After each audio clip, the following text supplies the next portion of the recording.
우리가 신앙생활 하면서 가장 중요하게 여겨야 할 것이 무엇일까요? 그것은 바로 하나님의 임재와 말씀을 우리 삶에 모시고 사는 것입니다. 오늘 본문은 다윗이 하나님의 궤를 예루살렘으로 옮기려 했던 사건을 기록하고 있습니다. 다윗이 옮기고자 했던 하나님의 궤는 단순한 성물이 아니라 하나님의 임재와 영광을 상징하는 거룩한 궤였습니다. 하나님은 언제나 이 말씀의 궤 앞에서 묻기를 원하셨습니다. 그런데 사울왕 시대에는 하나님의 말씀의 궤 앞에서 전혀 묻지 않았고 그 결과 그들은 하나님과 멀어진 삶을 살았습니다. 그러나 다윗은 하나님의 말씀의 궤를 다시금 백성들 가운데 모시고자 하는 뜨거운 열정이 있었습니다. 그런 의미에서 말씀의 궤를 다룬 오늘 본문의 사건은 단순한 역사적 사건이 아니라 오늘 본문의 사건은 오늘날 우리가 하나님의 말씀을 어떻게 모시고 살아야 하는지에 대한 중요한 교훈을 줍니다. 여러분, 하나님의 말씀은 단순한 정보나 교훈이 아니라 인간의 삶을 변화시키고 인도하는 능력입니다. 그런데 우리는 종종 하나님의 말씀을 경홀히 여기거나 인간적인 방법으로 하나님을 섬기려 할 때가 많습니다. 그래서 온갖 삶의 어려움들을 겪곤 합니다. 우리는 오늘 말씀을 통하여 하나님의 뜻을 구하는 법, 하나님의 방법을 따르는 삶, 그리고 하나님의 임재가 있는 삶이란 과연 어떤 삶인지를 깨달을 수 있기를 바랍니다.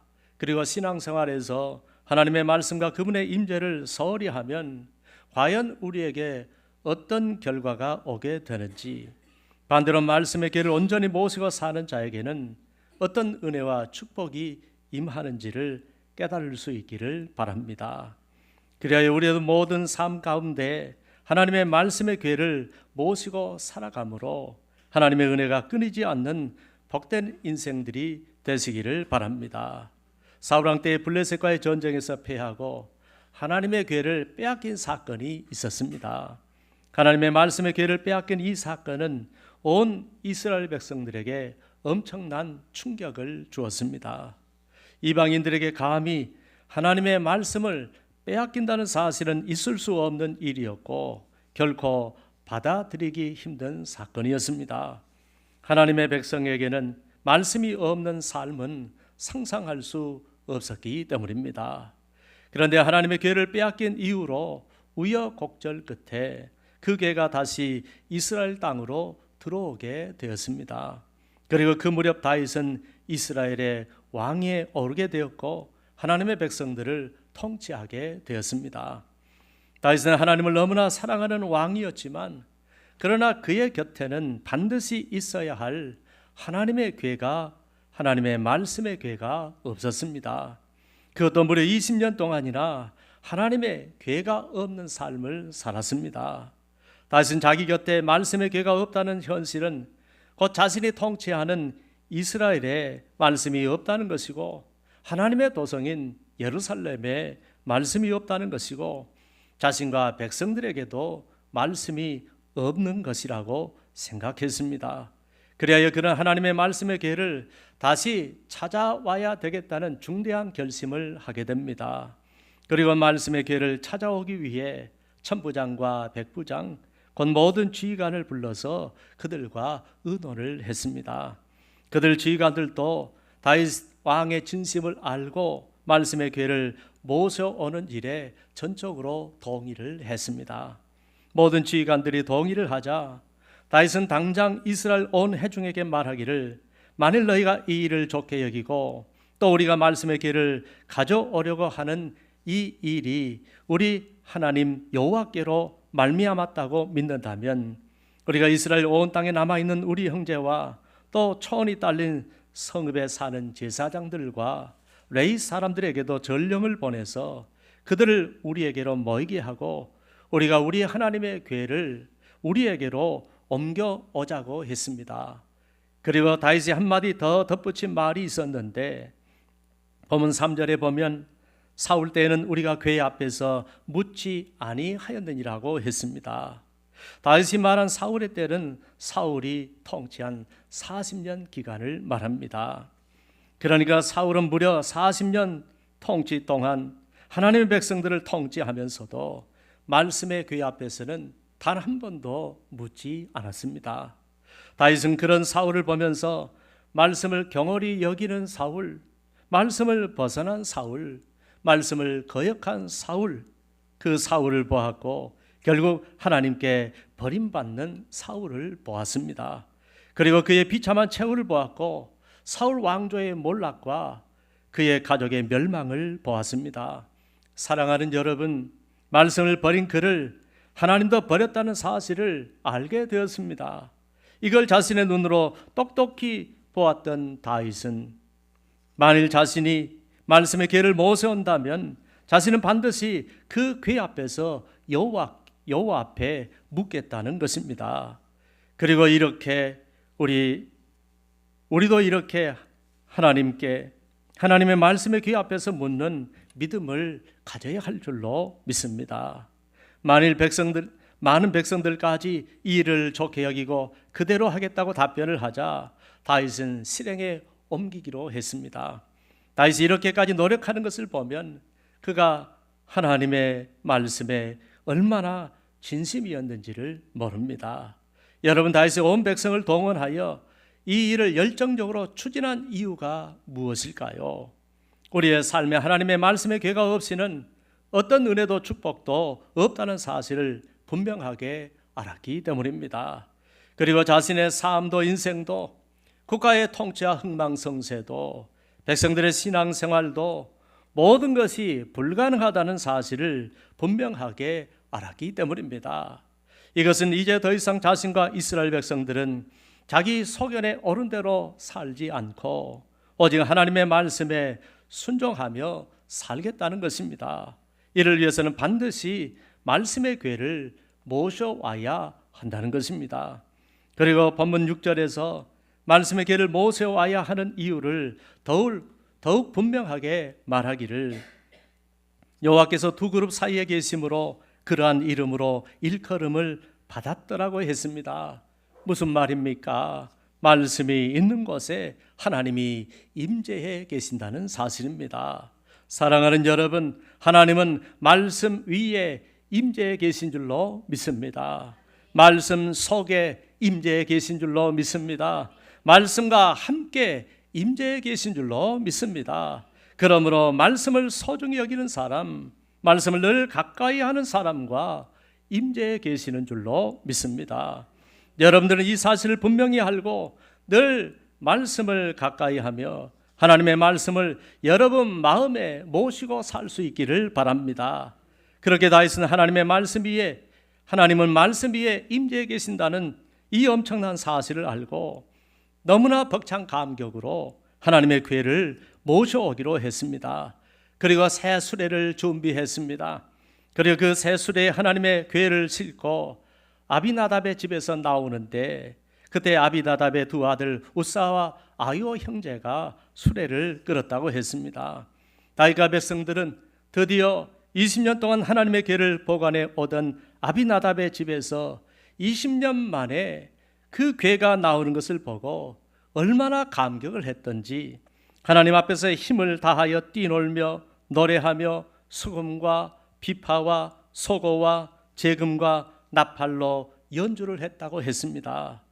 엄청난 감격과 흥분 속에서 말씀의 궤를 싣고 나오는데 본문 9절로 10절에 나와 있는 대로 말씀의 궤를 싣고 오던 소들이 기돈의 타작마당에 이르러서는 갑자기 날뛰는 것입니다. 영문도 모른 채 갑자기 소들이 날뛰니까 적잖이 당황을 했습니다. 이게 무슨 일인가 하는데 소들이 얼마나 크게 날뛰는지 그만 수레에 실었던 말씀의 궤가 바닥으로 떨어지게 된 것입니다. 여러분, 가만히 있던 소가 왜 갑자기 날뛰겠습니까? 우리는 이것이 하나님의 사인인 줄을 알아야 합니다. 하나님의 궤를 싣고 가는데 갑자기 순한 소들이 날뛸 리가 없는데 말씀에 무지하니까 아무도 그것이 하나님의 사인인 줄을 알지 못하는 것입니다. 말씀의 궤를 싣고 가는 소가 갑자기 뛸 때는 다 뛰는 이유가 있는데 하나님께서 그렇게 뛰게 하시는데 그런데 아무도 그 이유를 모르는 것입니다. 사랑하는 여러분, 우리도 하나님의 말씀을 모르면 우리의 삶에서 무슨 일이 일어나도 그 이유를 모르는 것입니다. 그들도 말씀을 모르니까 소가 날뛰는 이유를 모르는 것입니다. 만일 그때 소가 날뛰는 이유를 알고 그것이 하나님의 진노의 사인이었음을 알았더라면 얼마나 좋았을까요? 결국 수레를 끌던 웃사가 순간 손을 펴서 하나님의 궤를 붙들고 말았습니다. 정말 순식간에 벌어진 일이었습니다. 그러나 이 일로 말미암아 여호와께서 크게 진노하사 웃사를 치시니까 그가 거기서 즉사했다고 했습니다. 사랑하는 여러분, 이처럼 말씀을 모르면 하나님이 사인을 주어도 해석할 줄을 모르고 해석할 줄을 모르니까 대처할 줄을 모르고 대처할 줄을 모르니까 자기 소견에 오른 대로 인간적인 생각으로 궤를 붙들었다가 결국 하나님의 진노를 받고 웃사가 죽고 만 것입니다. 본문은 이 웃사의 죽음에 대하여 그가 하나님 앞에서 죽으니라고 했습니다. 여러분, 그냥 죽은 것이 아니라는 것입니다. 하나님의 진노로 하나님이 쳐서 죽었다는 것입니다.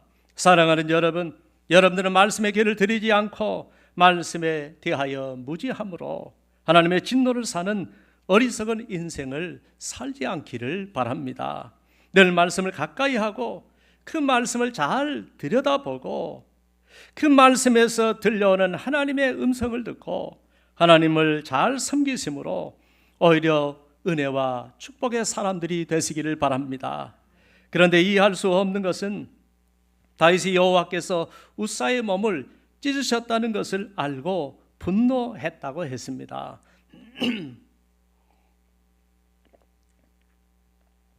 다윗이 분노한 이유는 어떻게 거룩한 하나님의 말씀의 궤를 함부로 잡았다가 하나님의 진노를 샀느냐는 것입니다.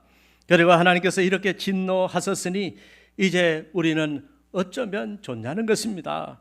이 일에 대하여 다윗이 얼마나 크게 분노를 했는지 그곳 이름을 베레스 웃사라고 했습니다. 그 이름이 오늘까지 이르느니라고 했습니다. 여러분, 사람이 죽었는데 여러분은 다윗이 분노한 이유가 납득이 가십니까? 저는 전혀 납득이 가지 않습니다.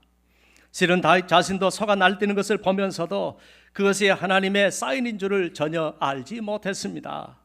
자신도 말씀에 무지하니까 이미 소가 날뛸 때부터 그것이 하나님께서 진노하셨다는 사실을 전혀 인지하지 못했습니다. 오히려 다윗은 자신의 레인이 아닌 사람을 동원하여 함부로 말씀의 궤를 옮기도록 했다는 사실과 자기 때문에 애먼 사람이 죽게 되었다는 사실을 몰랐습니다. 그러므로 다윗은 그 누구보다도 먼저 자기 죄를 보아야 했습니다. 왜냐하면 지금 이 사건이 일어난 것도 자기 때문이고 소가 날뛴 것도 자기 때문이고 20년 동안이나 말씀의 궤를 지키며 수고했던 아비나답의 아들 웃사를 하루아침에 죽게 한 것도 다 자기 때문이라는 사실을 알아야 했습니다. 그런데 여러분, 말씀에 대해 무지하니까 자기 죄를 모르는 것입니다. 원인도 모르고 이유도 모르는 것입니다. 자기 죄를 모르니까 자기 때문에 사람이 죽었는데도 회개할 줄을 모르는 것입니다. 말씀에 대한 자신의 무지 때문에 한 사람의 인생이 끝장이 나고 한 가정이 파괴가 되었는데도 오히려 죽은 웃사에게 분노하고 있는 것입니다. 그런데 지금 이 모든 일을 처음부터 끝까지 누가 추진했습니까? 사람들을 누가 설득했습니까? 누가 준비시켰습니까? 누가 술에 싣고 오자고 했습니까? 다 다윗입니다. 그는 하나님의 법궤를 옮기면서도 제사장이나 레인들에게 전혀 묻지 않았습니다. 그리고 감히 하나님의 말씀의 궤를 옮기면서도 블레셋의 방법을 동원했습니다. 세상적인 방법, 이방인의 방법을 동원했습니다. 여러분, 우리도 말씀을 모르면 이렇게 되는 것입니다. 말씀을 모르면 내 죄를 못 보게 되고 내 죄를 못 보면 이렇게 되는 것입니다. 회개가 없는 것입니다. 개선도 없는 것입니다. 변화도 없는 것입니다. 내가 뭘 잘못했는지 아무것도 모르는 것입니다. 그러면 그에게는 하나님의 진노만이 있을 뿐입니다. 다윗은 그렇게 소가 날뛰고 우사가 죽는 사건을 경험한 이후에야 그것을 깨달았습니다. 그리고 그 이후에라도 깨달았기에 망정이지, 그렇지 않았다면 계속해서 하나님의 진노를 살 뻔했습니다. 우사가 죽는 것을 보고 다윗은 너무너무 두려웠습니다. 그래서 내가 어떻게 하나님의 괴를 내 것으로 오게 하리요 하면서 한탄을 했습니다. 다윗은 정말로 말씀이 너무너무 필요했고 말씀 없이는 살 수 없다는 것을 알았지만, 그러나 하나님이 너무나 두려워 감히 다윗 성으로 옮길 엄두를 내지 못하고 대신에 가드 사람 오벳 에돔의 집으로 메어 가도록 했습니다. 그렇게 말씀의 괴는 오벳 에돔의 집에서 그의 가족과 함께 석 달을 있게 되었습니다. 그런데 놀라운 일이 벌어졌습니다. 불과 석 달 전에는 하나님의 괴를 함부로 만졌다는 죄로 크게 진노하시고 우사를 쳐서 죽이셨는데, 동일하신 그 하나님이 이번에는 오벳 에돔의 집과 그의 모든 소유에는 복을 내려 주신 것입니다. 하나님께서 오벳 에돔이 모든 소유에 복을 받게 하신 이유는 말씀의 괴가 그의 집에 들어와 있었다는 그 이유 한 가지 때문입니다. 여러분, 이것은 하나님의 말씀을 함부로 대하고 경홀히 여기면 진노와 심판을 면할 길이 없다는 것을 말합니다. 반면 하나님의 말씀의 괴를 소중히 여기고 자기 집안에 정성으로 드리고 살아가는 그 가정은 그의 모든 소유에 복을 내려주신다는 사실입니다. 그러므로 우리는 결코 말씀을 경홀히 여기거나 말씀을 벗어난 삶을 살아가므로 하나님의 거룩성을 훼손하고 하나님의 진노를 사는 자들이 되어서는 안 될 줄로 압니다. 또한 하나님께서 말씀의 괴를 소중히 여기시듯이, 그리고 다윗이 말씀의 괴를 결국 다윗 성으로 들여왔듯이, 우리도 말씀을 소중히 여겨 하나님의 말씀을 우리의 심령 안으로, 우리의 가정 안으로, 우리의 교회 안으로 들여와야 할 줄로 압니다. 그러면 우리도 오벳 에돔의 집처럼 모든 소유의 은혜와 복을 받게 될 줄로 믿습니다. 본문은 오벳 에돔을 가드 사람 오벳 에돔이라고 소개했지만, 그러나 이 말은 그가 블레셋에서 가드 출신 이방인이었다는 말이 아니라 역대상 15장에 기록된 대로 오벳 에돔은 레인이었습니다. 그런데 그를 가드 사람이라고 한 것은 아마도 당시 레인의 성읍인 가드 림몬 출신을 줄여서 가드 사람이라고 했던 것 같습니다.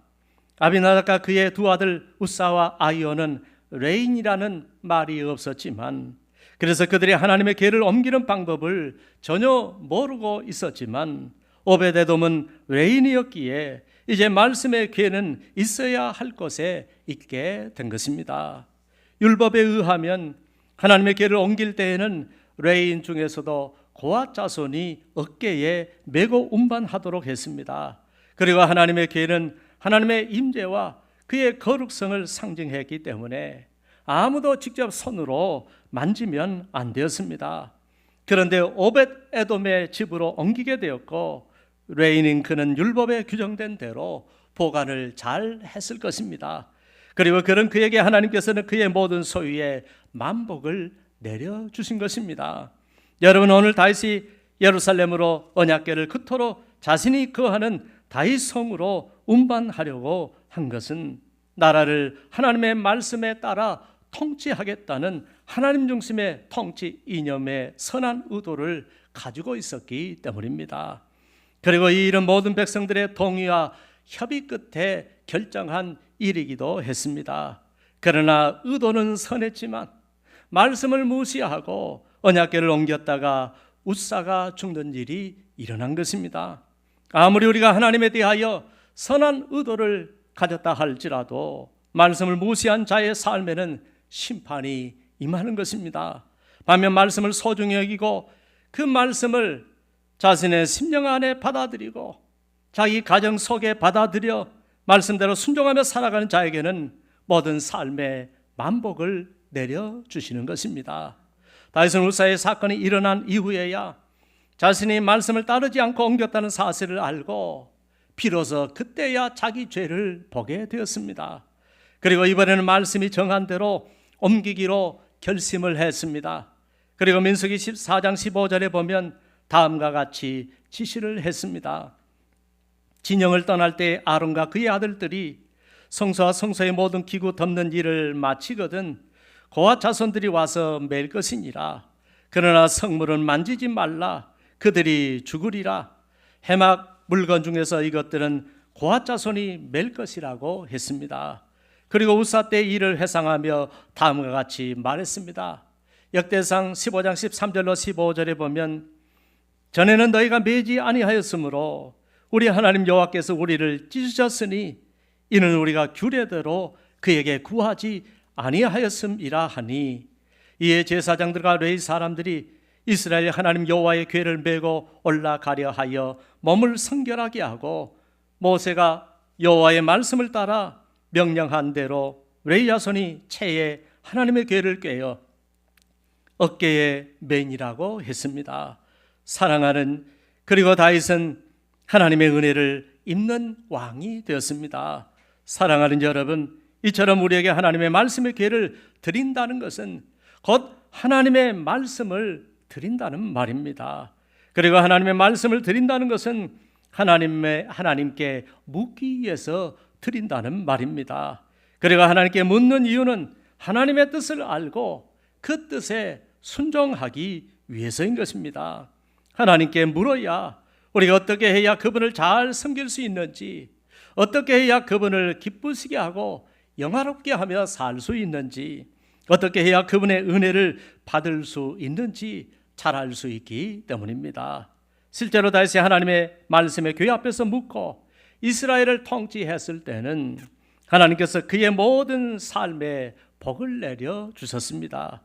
우리도 그렇게 우리가 하나님께 물으면 하나님의 인도를 받고 하나님의 은혜와 복을 받는 인생이 되는 것입니다.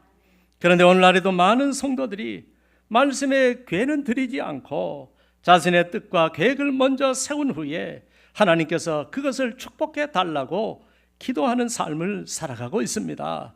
그러나 바른 순서는 먼저 하나님께 묻고 그분의 뜻에 따라 우리의 삶을 조율해 나가는 것입니다.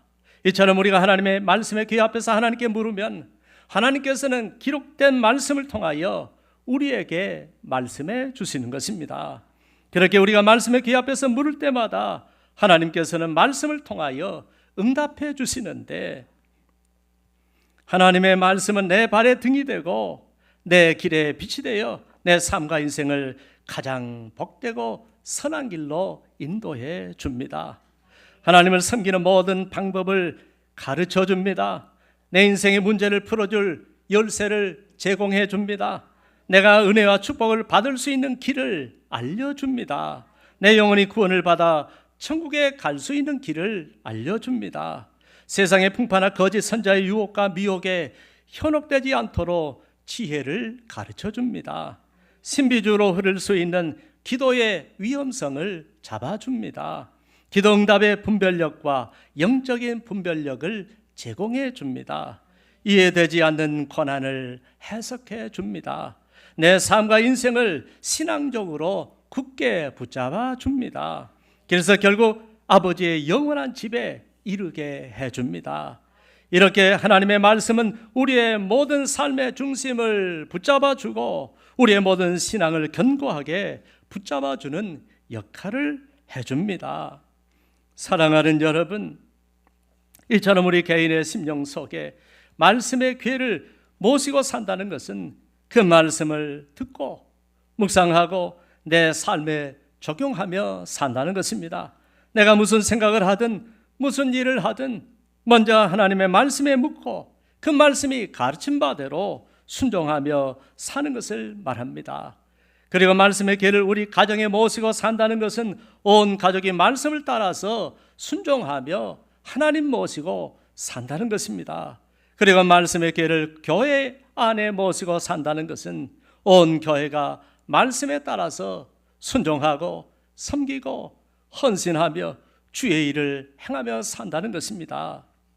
사랑하는 여러분, 이처럼 우리가 말씀의 길을 우리 개인의 심령 속에, 우리 가정 속에, 우리 교회 속에, 우리의 모든 삶 속에 들여서 사람의 생각이 아닌 하나님의 말씀을 통해 우리 인생의 방향, 우리 신앙의 방향을 찾아갈 수 있기를 바랍니다.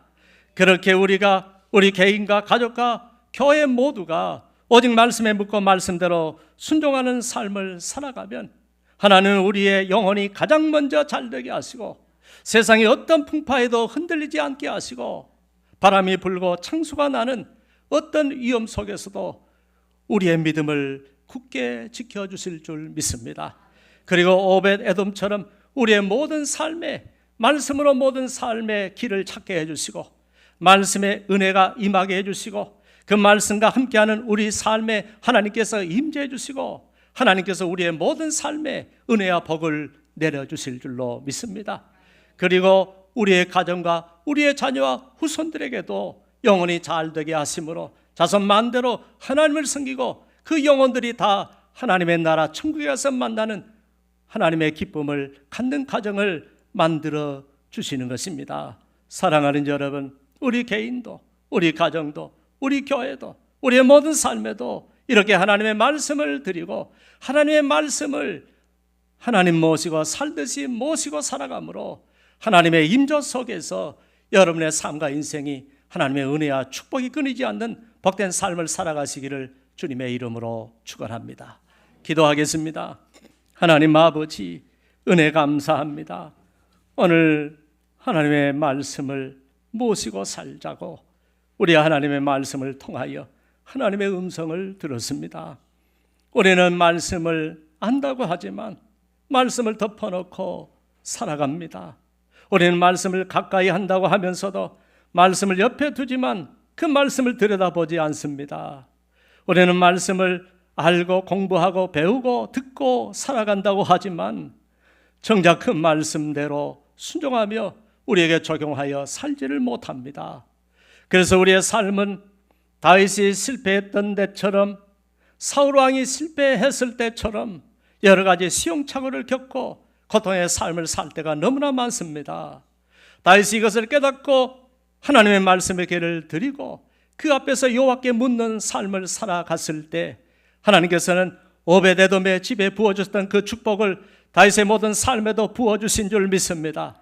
우리에게도 그렇게 살아간다면 우리에게도 그 모든 은혜와 복을 우리의 모든 삶에 충만하게 내려주실 줄로 믿습니다.